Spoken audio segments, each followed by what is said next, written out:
الحمدللہ الذی اکرم الشہداء بالحیات بقولہ ولا تقولوا لمن یقتل فی سبیل اللہ اموات والصلاة والسلام علی صاحب الشفاعات وعلی آلہ واصحابہ الذین فازوا بالشہادات اما بعد فاعوذ باللہ من الشیطان الرجیم بسم اللہ الرحمن الرحیم ولا تحسبن الذین قتلوا فی سبیل اللہ امواتا بل احیاء عند ربہم یرزقون صدق اللہ مولانا العظیم وصدق رسولہ النبی الامین المتین الکریم ونحن علی ذلک لمن الشاہدین والشاکرین والحمد للہ رب العالمین۔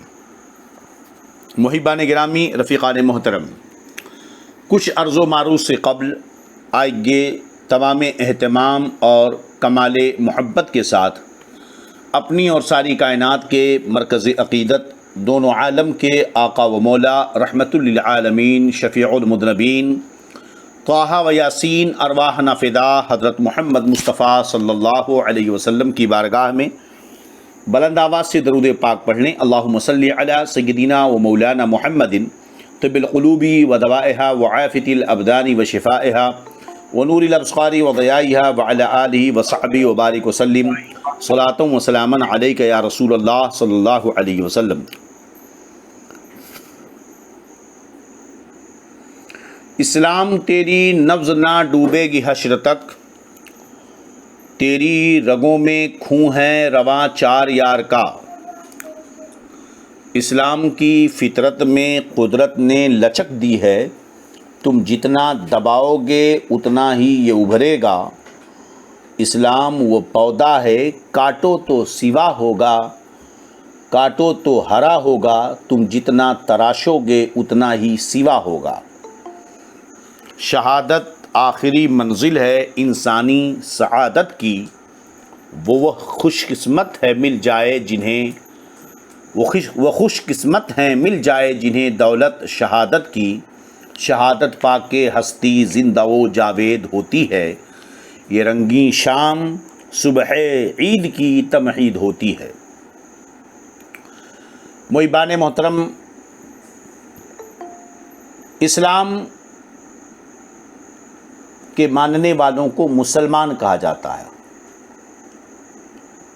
اور اسلام تسلیم کا مفہوم یہ ہے کہ خود کو اللہ اور اس کے رسول صلی اللہ علیہ وسلم کے سپرد کر دینا، اپنی جان، مال، آل و اولاد، سب کچھ اللہ اور اس کے رسول کے لیے، دین کی سربلندی کے لیے سپرد کر دینا، یہی ایک سچے مسلمان کی شان ہوتی ہے۔ یہ ہماری زندگیاں، ہماری دولتیں، ہماری آسائش، یہ سب کچھ اللہ کی نعمتیں ہیں اور رب کی امانت ہیں، لہذا امانت دینے والا جب امانت دیتا ہے تو وہ شخص امین کہلاتا ہے جو اس امانت کی حفاظت کرے۔ یہ زندگی رب کی امانت ہے، یہ دولت رب کی امانت ہے، یہ اولاد رب کی امانت ہیں، ان سب کی حفاظت کرنا تب تو امانت دار ہوئے، اور اگر وہ یہ کہ شریعت کے مطابق اس شریعت کے مطابق ان سب چیزوں میں عمل ہونا چاہیے۔ اگر شریعت کے خلاف اپنے بچوں کو تعلیم دی، خود اپنی زندگی گزاری، تو وہ شخص امین نہیں بلکہ خائن ہے، خیانت دار ہے، خیانت کرنے والا کہلائے گا۔ اسلام کی تاریخ کا جب آپ مطالعہ کریں گے تو اگر ان ماہوں سال کو بھی دیکھ لیں تو اسلامی سال کی ابتدا ہوتی ہے محرم الحرام سے، اور اختتام ہوتا ہے، اسلامی سال ختم ہوتا ہے ماہ ذی الحجہ پر۔ دونوں کی 10 تاریخ پر آپ نظر ڈالیں گے تو ابتدا بھی قربانی ہے اور انتہا بھی قربانی ہے۔ وہاں پر حضرت ابراہیم علیہ السلام نے اپنے عزیز بیٹے جو بڑی دعاؤں اور منتوں کے بعد پیدا ہوا تھا، جو آنکھوں کا تارا تھا، ایک اکلوتا بیٹا، حضرت سارہ سے نکاح کے بعد اولاد نہ ہوئی تو حضرت سارہ ہی نے مشورہ دیا کہ ہاجرہ کو آزاد کر کے اس سے نکاح کر لو، شاید اللہ تعالیٰ اس کے ذریعہ آپ کو اولاد عطا فرمائے۔ حضرت اسماعیل علیہ نبینا علیہ السلام پیدا ہوئے، مگر ابھی 6-7 سال کے تھے کہ رب نے حکم دیا ابراہیم اپنے اس پیارے بیٹے کو میری راہ میں قربان کر دو۔ خواب میں وحی آئی، فرمایا یا بنی انی ارا فی المنام انی اذبحک فانظر ماذا تری، اے میرے بیٹے میں خواب بار بار دیکھ رہا ہوں کہ میں تجھے ذبح کر رہا ہوں، بتا تیرا کیا خیال ہے، تیرا کیا ارادہ ہے۔ باپ بھی کیسا تھا، ہے نا، سکھایا کس نے اسماعیل کو آداب فرزندی۔ باپ نے کہا بیٹے میں تجھے ذبح کرتے ہوئے دیکھ رہا ہوں۔ بیٹے نے کہا یا ابت افعل ما تؤمر ستجدنی انشاء اللہ من الصابرین۔ بیٹے نے کہا ابو جان، یا ابت، یہ میرے ابا جان، افعل، یا افعل ما تؤمر، جو رب کا حکم ہے آپ کو دیا گیا کر لو۔ یا ابت افعل ما تؤمر ستجدنی انشاء اللہ من الصابرین، ان قریب آپ مجھے صبر کرنے والوں میں پائیں گے۔ ایک تو یہاں تھا کہ رب کے حکم کی پیروی اور اپنے عزیز بچے کو راہ خدا میں رب کے نام پر قربان کرنے کے لیے تیار ہو گئے۔ یہ تھی سال کا آخری مہینہ ذوالحج کی 10ویں تاریخ، اور سال کا پہلا مہینہ محرم الحرام ہے، جو جتنی عظمتوں والا ہے اس کی قربانیاں اتنی عظیم ہوں گی۔ یہاں سیدنا ابراہیم خلیل اللہ ہیں، انہوں نے اپنے بیٹے کو رب کی بارگاہ میں قربانی کے لیے پیش کیا، رب نے قربان نہ ہونے دیا، قربانی قبول کر لی، مگر خاتم پیغمبراں رحمت للعالمین شفیع المذنبین، ہم سب کے آقا و مولا، ہم غریبوں کے غمگسار، ہم گنہگاروں کے شفاعت کرنے والے آقا، ہمارے ماوا و ملجا رحمت للعالمین صلی اللہ علیہ وسلم، مقام رفیع و بلندی وہ کہ نہ کسی کو ملا تھا، نہ ملا ہے، نہ کبھی ملے گا۔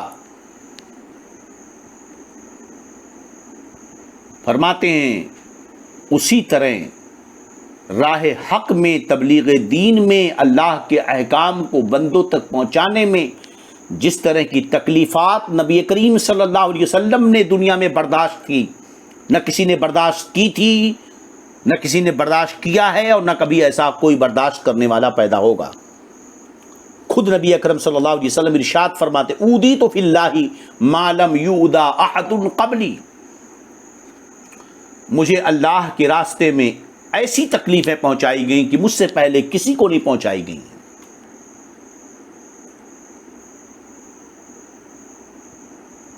آپ جانتے تھے کہ میرے نواسے امام حسین کو میدان کربلا میں شہید کر دیا جائے گا۔ آگے روایتیں اس تعلق سے آئیں گی، تو عرض کرنے کا مطلب یہ ہے کہ یہ شہادت گہے الفت میں قدم رکھنا ہے۔ لوگ آسان سمجھتے ہیں مسلمان ہونا، مسلمان سمجھنا، ہم نے کیا سمجھ لیا؟ کلمہ پڑھ لیا، مسلم ماں باپ تھے، گھر میں پیدا ہوئے، آنکھیں کھولی، سب مسلمان، اسی کا نام مسلمان نہیں۔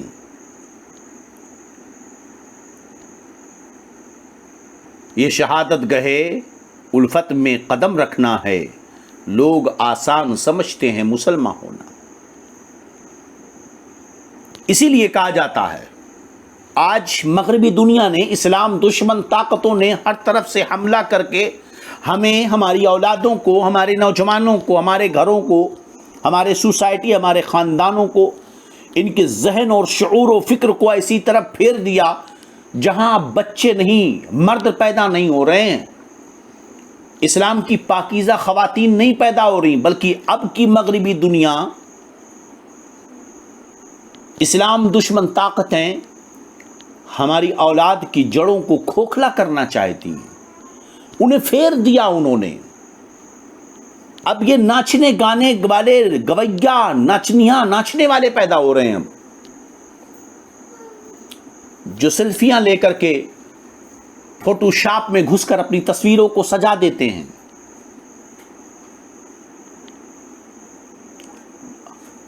میں حیران ہوں یہ دیکھ کر کہ انہیں ملتا کیا ہے اس میں، اسے فیس بک پر، واٹس ایپ پر، ٹویٹر پر شیئر کرتے ہیں۔ ان کے ہاتھوں میں طاقت نہیں ہے، ان کے پنجوں میں وہ شیروں جیسی قوت نہیں رہ گئی۔ اب ان کی انگلیاں صرف موبائل کی اسکرین پر، اس کے بٹنوں پر گھومنے کے لائق رہ گئی ہیں۔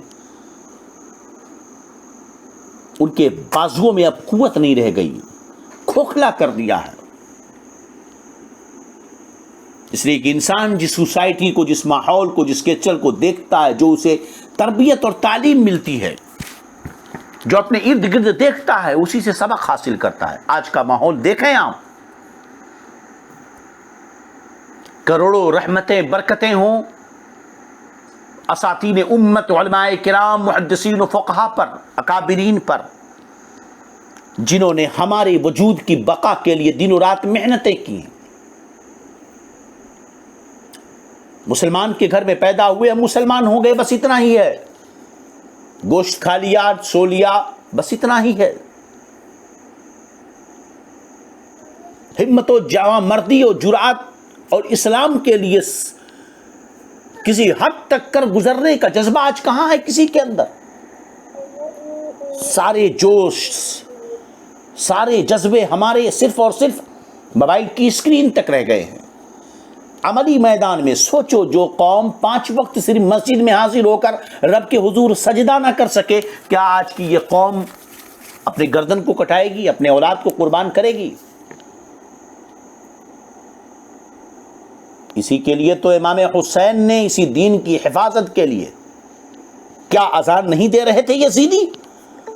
کیا نماز نہیں پڑھ رہے تھے یزیدی؟ کیا قرآن کو نہیں مانتے تھے یزیدی؟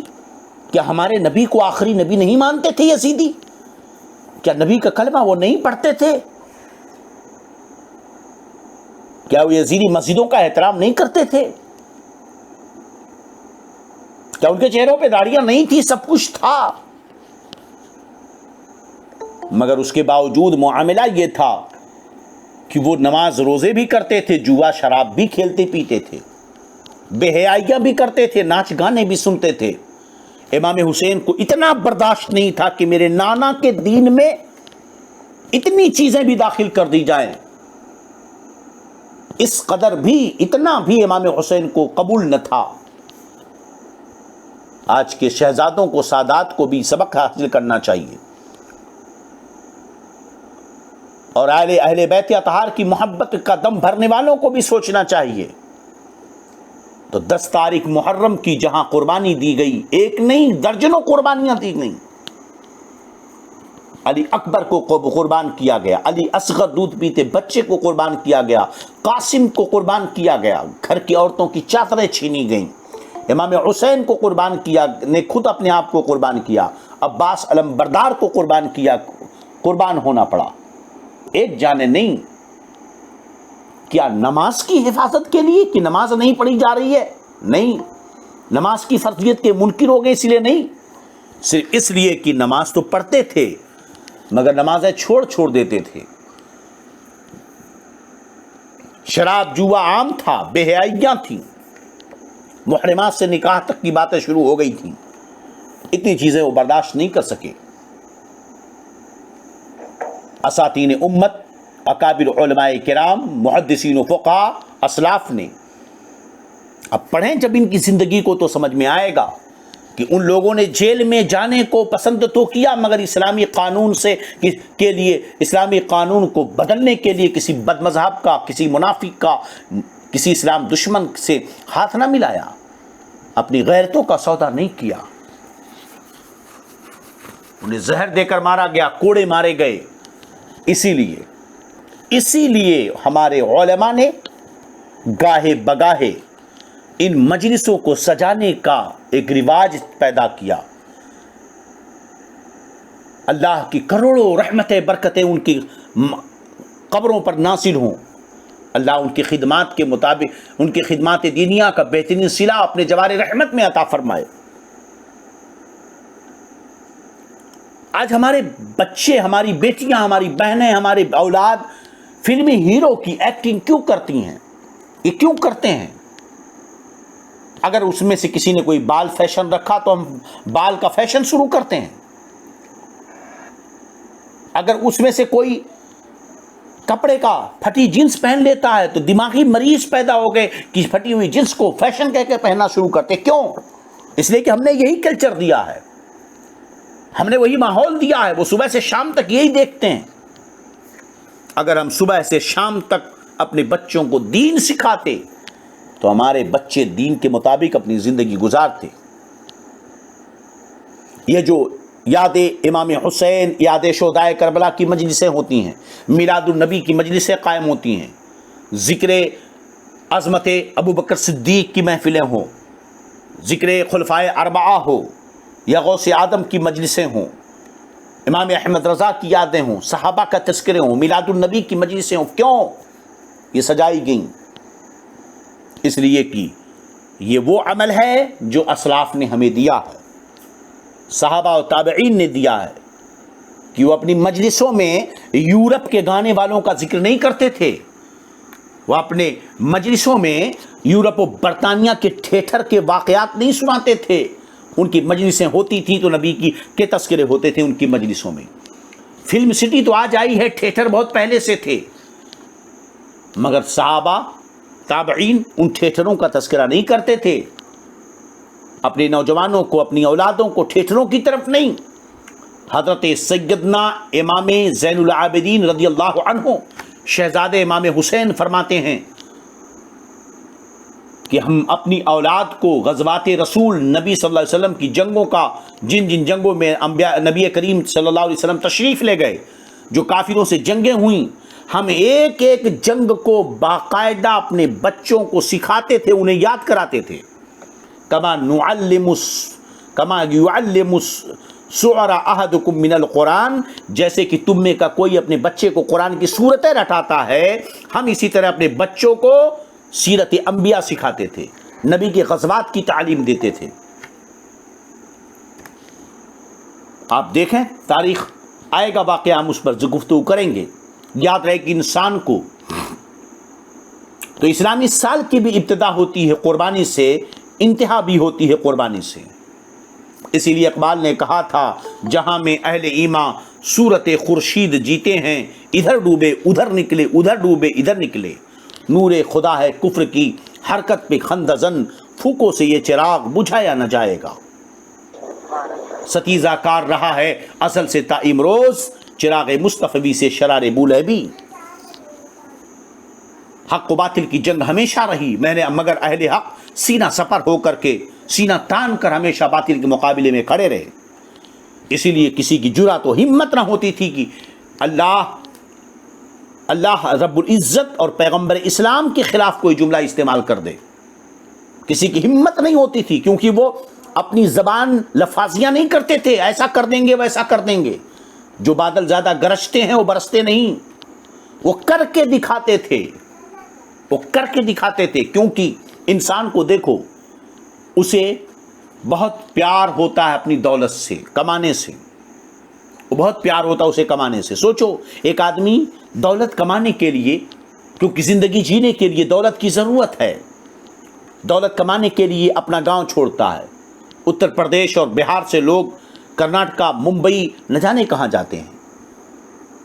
دوسری جگہوں سے، آسام سے، کرناٹکا سے اور دیگر علاقوں سے لوگ سمندر پار کا سفر کرتے ہیں. کوئی امریکہ جاتا ہے، کوئی چائنا جاتا ہے، کوئی یورپ جاتا ہے، کوئی سعودی جاتا ہے، کوئی دبئی جاتا ہے. لوگ جہاں جہاں کاروبار پھیلاتے ہیں وہیں بس جاتے ہیں، زمینیں خرید کر رہ جاتے ہیں. کیوں؟ اس لیے کہ یہیں پر ان کی روزی روٹی ہے، وہ کماتے ہیں یہاں پر. لیکن دولت سے زیادہ انسان کو اپنی اولاد سے پیار ہوتا ہے، کہ کروڑوں دولت جس کے لیے صبح شام وہ بھاگتا ہے، دوڑتا ہے، کماتا ہے، صبح اٹھتا ہے، رات کی نیند اسی نیتوں میں گزر جاتی ہے کہ صبح مجھے کام پہ جانا ہے. رات بھر سوتا ہے، کسی طریقے سے اٹھتا ہے اور صبح جلدی سے جلدی تھوڑا بہت کھاتا ہے، کام کے لیے نکلتا، پورا دن وہ بھاگتا دوڑتا رہتا ہے، محنت کرتا ہے، شام کو کما کر لا کر بھی بچوں کے ہاتھ میں دیتا ہے، تھکا ہارا کھایا پیا سویا، دوسرے دن صبح پھر وہ کام کے لیے نکل جاتا ہے۔ کیوں؟ اس لیے کہ دولت کی زندگی گزارنے کے لیے دولت کی ضرورت ہے۔ مگر یہ سب کس لیے کماتا ہے؟ لاکھوں کا بینک بیلنس ہو، کچھ بھی ہو اس کے پاس، لیکن جب اس کی اولاد میں، اس کے بچوں میں، اس کے گھر میں کوئی بیمار ہوتا ہے تو جو خون پسینے بہا کر اس نے رات دن ایک کر کے پیسے کمائے تھے، لاکھوں لاکھ کمائے ہوں اس نے، برسوں میں جتنا جمع کیا تھا، اگر بیٹے کی طبیعت خراب ہو گئی، بیٹی کی طبیعت خراب ہو گئی، بیوی کی طبیعت خراب ہو گئی، تو وہ لاکھوں لاکھ روپے نہیں دیکھتا، اپنی اولاد، اپنے گھر والوں کے علاج کے لیے پورے پیسے پانی کی طرح بہا دیتا ہے۔ مگر اب اس سے بڑھ کر کے بھی اسے محبت ہر انسان کو اپنی جان سے ہوتی ہے کہ اگر مصیبت کوئی آ جائے تو اپنی جان پہلے بچاتا ہے۔ مگر مجاہدین اسلام ایسے اللہ کے بندے اس دنیا میں پیدا ہوئے اور ہیں اور ہوتے رہیں گے کہ جو مسلمان وہ ہوتا ہے جو اپنے دین کی حفاظت کے لیے، جس جان کو بچانے کے لیے وہ سب پر فوقیت دیتا ہے، سب پر اپنی جان کو فوقیت دیتا ہے۔ مگر جب بات مذہب کی آتی ہے، دھرم کی آتی ہے، تو مسلمان وہ ہوتا ہے جو اب اللہ اور اس کے رسول کے خاطر دولت کو قربان کرنا پڑے اسے بھی کر دیتا ہے، اولاد کو قربان کرنا پڑے اسے بھی کر دیتا ہے، خاندان کو قربان کرنا پڑے اسے بھی کر دیتا ہے، اپنی جان کو بھی قربان کر دینا پڑے اسے بھی وہ دے دیتا ہے۔ اور یہ وہ مقام ہے جسے ہر کوئی سمجھ نہیں سکتا۔ اس مقام پر جب بندہ پہنچتا ہے تو اللہ تعالیٰ اسے شہید کا مرتبہ عطا فرماتا ہے، اس کا رب اسے شہید کے صف میں داخل فرماتا ہے، اور پوری اپنے بندوں کو پورے اعلان عام فرماتا ہے، وَلَا تَحْسَبَنَّ الَّذِينَ قُتِلُوا فِي سَبِيلِ اللَّهِ أَمْوَاتًا بَلْ أَحْيَاءٌ عِندَ رَبِّهِمْ يُرْزَقُونَ۔ اے دنیا والو، تم مرتے ہو، کفن دفن کر کے زمین میں گاڑ دیا جاتا ہے، دفن کر دیا جاتا ہے، جلا پھونک دیا جاتا ہے، پوری دنیا کہتی ہے مر گیا مر گیا مر گیا۔ مگر خبردار، جسم بے جان ہے، روح نہیں ہے، وہ اس کے جسم میں روح نہیں، نہ ہاتھ ہلدا، نہ پیر، نہ وہ دیکھ سکتا ہے، نہ بات کرتا ہے، مگر اس نے اپنی گردن کٹائی ہے، اپنی سانس کو رکوایا ہے، اپنی جان دی ہے۔ تو اے میرے بندوں سن لو، اس نے میرے لیے، میرے دین کے لیے، میرے محبوب کے لیے اس نے جو کچھ دیا ہے دین کے لیے دیا ہے۔ خبردار، تم سب کو مردہ کہتے ہو کہو، مگر یہ میرا وہ محبوب بندہ ہے۔ لا تحسبن الذین قتلوا فی سبیل اللہ اموات، دوسری جگہ فرمایا ولا تقولوا لمن یقتل فی سبیل اللہ اموات، جو لوگ اللہ کے راستے میں قتل کیے جاتے ہیں انہیں مردہ کہنا مت۔ ولا تقولوا لمن یقتل فی سبیل اللہ اموات بل احیاء عند ربہم بل احیاء ولکن لا تشعرون، جو اللہ کے راستے میں قتل کیے جاتے، خبردار، تمہارا باپ مر گیا اسے مردہ کہو، تمہارے خاندان میں کوئی مرا وہ مر گیا، گاؤں شہر میں کوئی مرا، امیر شہر مرا، بادشاہ مرا، حاکم مرا، کوئی بھی مرا ہو، زمیندار، مالدار، طاقتور، دولت مند، پہلوان مرا ہو، تم اسے مردہ کہو، مگر خبردار جو میرے راستے میں مارا گیا ہو، جو میرے لیے، میرے دین کے لیے، میرے محبوب کے لیے مارا گیا ہو، ہرگز اسے مردہ مت کہنا، وہ زندہ ہے۔ سوال پیدا ہوا زندہ ہے تو پھر ہمیں زندہ دکھتا کیوں نہیں؟ رب فرماتا تمہیں عقل ہی کتنی ہے، وہ زندہ ہے، تمہیں اس کا شعور نہیں ہے، اس کی زندگی کا تم سمجھ نہیں سکتے ہو۔ مسلمان ہونا، میں نے کہا وہ زندہ ہے، بات ختم ہو گئی۔ تیرا رب کہتا ہے وہ زندہ ہے، تجھے نہیں سمجھ میں آتا، مت سمجھ میں آئے۔ جب مجھے رب تو نے مانا ہے، میں نے کہا وہ زندہ ہے تو زندہ ہے۔ اچھا میرے مولا وہ زندہ ہے، چلو ہم اسے مردہ نہ کہیں گے، تو نے کہا لا تقولو، مت کہو، تو نہیں کہیں گے، مگر عقیدہ تو رکھیں، منہ سے مت کہیں کہ بے ادبی ہے، عقیدہ تو رکھیں، دل میں ہم سوچ سکتے ہیں کہ یہ مر چکا ہے، ہاں یہ مر گیا ہے، مگر اللہ نے مردہ کہنے سے منع کیا ہے۔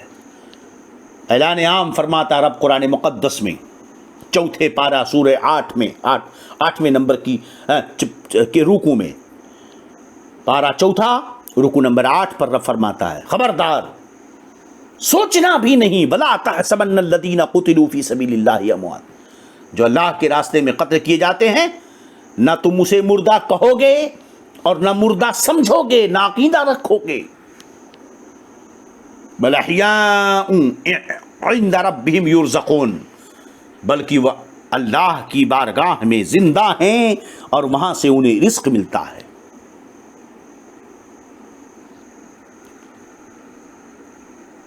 آدمی کسی بھی منصب و منزل کا ہو، کوئی بھی اسے پوسٹ مل جائے، انسپیکٹر ہو، کمشنر ہو، ایس پی ہو، وزیر اعظم ہو، ہے نا، حاکم وقت ہو، کتنی بھی عزتیں ہوں، لیکن مومن کامل جب اللہ کے راستے میں مارا جاتا ہے، شہید کیا جاتا ہے،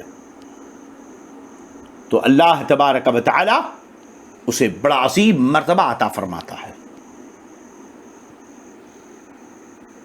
مقام نبوت بڑا عظیم ہے، اسے کوئی نہیں پا سکتا ہے۔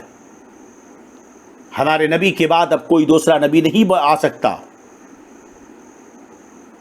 کیونکہ وہ تو حاصل نہیں کیا جا سکتا، مگر مقام ولایت تو ولایت، قطبیت، کرامت، عظمت و بزرگی انسان محنت کر کے، ریاضت و مجاہدہ کر کے، علم حاصل کر کے، دن و رات قائم اللیل بن کر، صائم النہار بن کر، قرآن مقدس کا تلاوت کرنے والا بن کر صدیق بن جائے، ولی بن جائے، قطب بن جائے۔ لیکن یہ جو اپنی جان کو قربان کرنا ہے، جسے شہید کہتے ہیں، یہ آسان کام نہیں ہے۔ تو مغربی دنیا، اسلام دشمن طاقتیں یہی تو چاہتی ہیں کہ ایسے جوان مرد اور ہمت والے لوگ نہ باقی رہیں، قوم مسلم کے فرزندوں کو ناکارہ بنا دیا جائے، نامرد بنا دیا جائے، انہیں عیاش بنا دیا جائے، آزاد طبیعت انہیں بنا دیا جائے۔ ابھی کچھ دنوں پہلے ایک ہندوستان میں ایک بدتمیز نے رسول اللہ صلی اللہ علیہ وسلم کی شان میں بدتمیزیاں کی، پورے کروڑوں لوگوں میں، ہم اپنے کو بھی اسی میں شمار کرتے ہیں، نہیں کہ ہم کوئی بہت بڑے تیس مار خاں ہیں، کروڑوں میں سوائے سوشل میڈیا پر اپنی جرات دکھانے کے کسی میں وہ ہمت نہ ہوئی جو ایک بندہ تھا جس نے کر دکھایا، کیونکہ وہ دور الگ تھا، یہ دور الگ ہے۔ صرف ہم نے سوشل میڈیا پہ بکواس کی، ہنگامے خیزیاں کی، ہنگامہ آرائیاں کی، اپنے شہرت کا سامان تو جمع کر لیا، مگر کیا ہم نبی کریم صلی اللہ علیہ وسلم کی عظمت و محبت میں، کیا اس عظمت و محبت کے لیے، عشق و محبت کے امتحان میں کوئی کامیاب ہوا؟ ایک بندہ تو بتا دو۔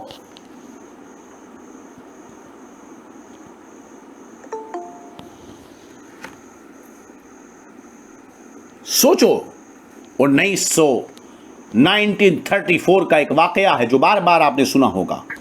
ایک شخص تھا جس کا نام تھا عبد القیوم، وہ تانگا اور رکشہ چلایا کرتا تھا،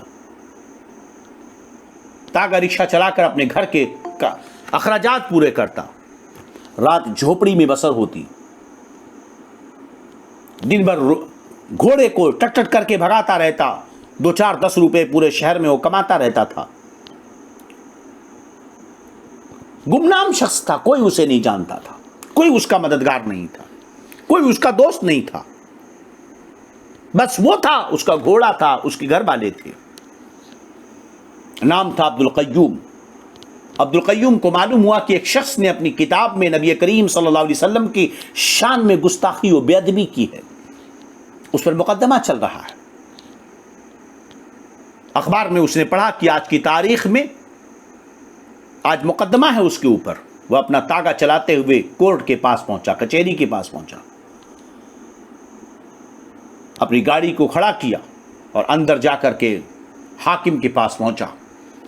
پورا کمرہ حاکم کا کھچا کھچ بھرا ہوا تھا، 2 انگریز حاکم، جج، قانونی دفعات کو پلٹ رہے تھے، دیکھ رہے تھے ادھر ادھر سے، جرح و تعدیل، بحث و مباحثے سب سن رہے تھے۔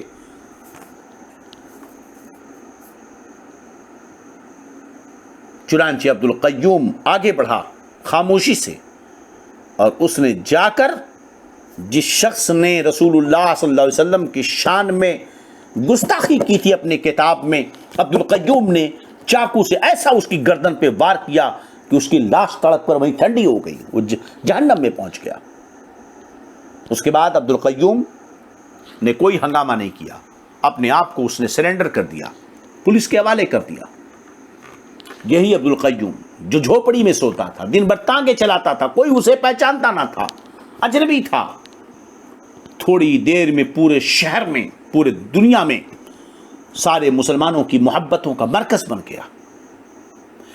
کل جان دے کر کے لوگ محبتوں کا مرکز بنتے تھے، اپنی قیمتی جان قربان کر کے۔ مجھے یاد آتا ہے حضرت علی مرتضیٰ رضی اللہ عنہ سے کسی نے کہا، حضور حضرت ابو بکر کے زمانے میں اختلاف اتنا نہیں تھا، حضرت عمر کے زمانے خلافت میں اتنی فتنے شورش نہیں تھی، حضرت عثمان غنی کے زمانے میں اور آپ کے زمانے میں بڑے فتنے پھیلے ہوئے ہیں۔ حضرت علی مرتضیٰ فرماتے ہیں، سنو، ابو بکر و عمر کی خلافت میں ان کی پیروی کرنے والے، ان کا حکم ماننے والے، ان کے تابع دار ہم جیسے لوگ تھے، اس لیے فتنے نہیں تھے، اور ہماری خلافتوں میں تم جیسے لوگ ہیں، اس لیے فتنے زیادہ ہیں۔ تب جان کو ہتھیلی پہ لے کے چلنا اور اللہ اس کے رسول کے لیے، دین کے لیے جان کو قربان کر دینا جمع مردی تصور کیا جاتا تھا، اور اسی کو اصلی جمع مرد کہا جاتا تھا۔ عبد القیوم نے جان لی نبی کے گستاخ کی، اور جان دی نبی کی عظمت و محبت پر، مشہور ہو گیا، پورے دنیا کی محبتوں کا مرکز بن گیا۔ تب جان کو دے دینا اور جان کو لے لینا، یہی ہمت و جرات کا کام تھا۔ اور آج تو سوشل میڈیا پہ بس انگلیاں چلاتے رہو، گھر بیٹھے عاشق رسول، نامردوں کی طرح۔ اسی لیے ہوتا کیا ہے، پردہ نشین خواتین کی طرح کمرے میں بیٹھ کر بن سج سمر کر دھمر کر اپنی شہرتیں حاصل کر لو، تو تم جیسے ہو ویسے تمہارے فالوور ہیں، تم جیسے ہو، جیسے تمہاری محبت ہے، ایسے تمہارے ساتھ جڑنے والوں کی بھی محبت ہے۔ ہوتا کیا ہے اس میں، مشہور ہو گئے، شہرت تو مل گئی، مگر کیا عظمت مصطفیٰ کی محبت کو انصاف ملا؟ کون دلائے گا وہ انصاف؟ ملا وہ انصاف؟ جس انصاف کے لیے آپ ہیرو بن رہے تھے، جس عظمت کے لیے کہہ رہے تھے ہم ہیرو ہیں، کیا وہ انصاف ملا؟ شہرتیں تو آپ کو مل گئی جو ملنی تھی، آپ کیا عظمت مصطفیٰ، اس محبت کو انصاف ملا جو مصطفیٰ سے ہونی چاہیے تھی؟ عبد القیوم چاہیے۔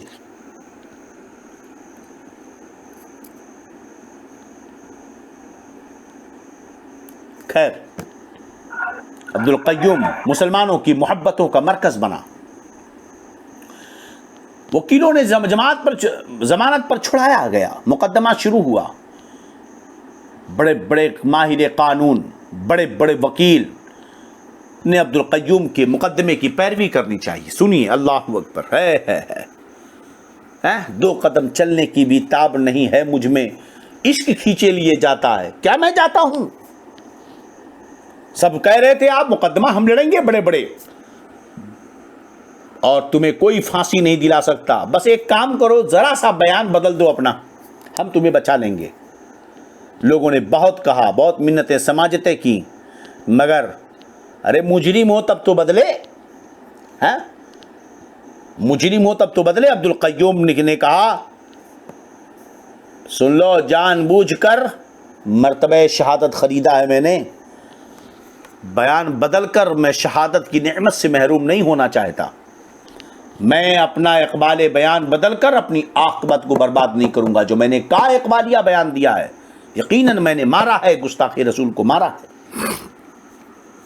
ہوئی دعائیں مسجدوں میں، عورتوں نے گھروں میں منتیں مانگی، بوڑھوں نے بوڑھیوں نے کانپتے ہوئے ہاتھوں سے دعا کی۔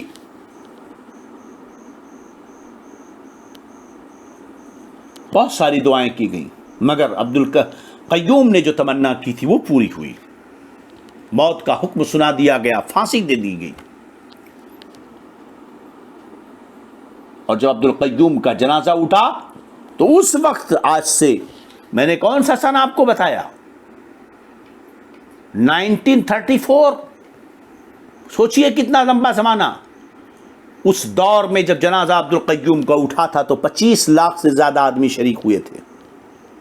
چھتوں اور بالا خانوں سے عورتیں آنچلوں سے آنسو پوچھتی جاتی تھیں، پھول نچھاور کرتی جاتی۔ تاریخ گواہ ہے کہ اس سے پہلے کسی شخص کے جنازے میں اتنے انسان نہیں شریک ہوئے تھے۔ یہ تو انسان تھے، لاکھوں کی تعداد میں فرشتے شریک ہوئے ہوں گے۔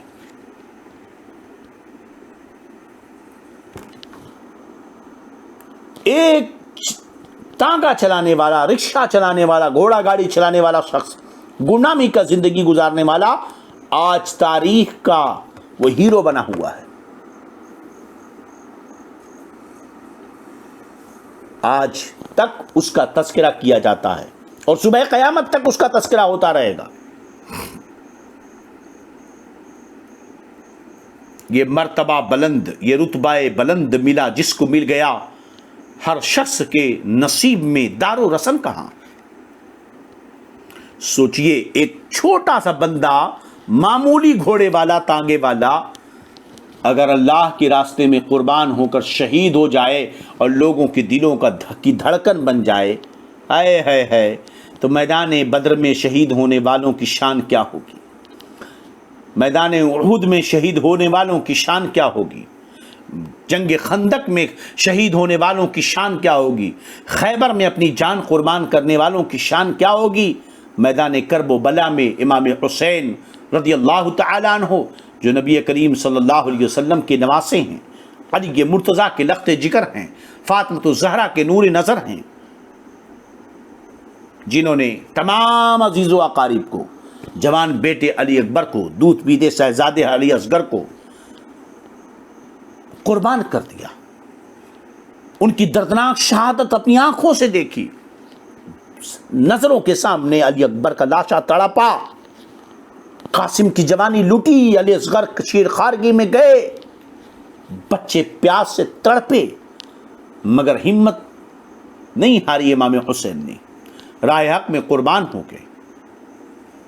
بتائیے وہ ہمارے دلوں کی دھڑکن بنے کہ نہ بنے؟ یقیناً وہ ہمارے دلوں کی دھڑکن بنے اور ہماری محبتوں کا مرکز بنے۔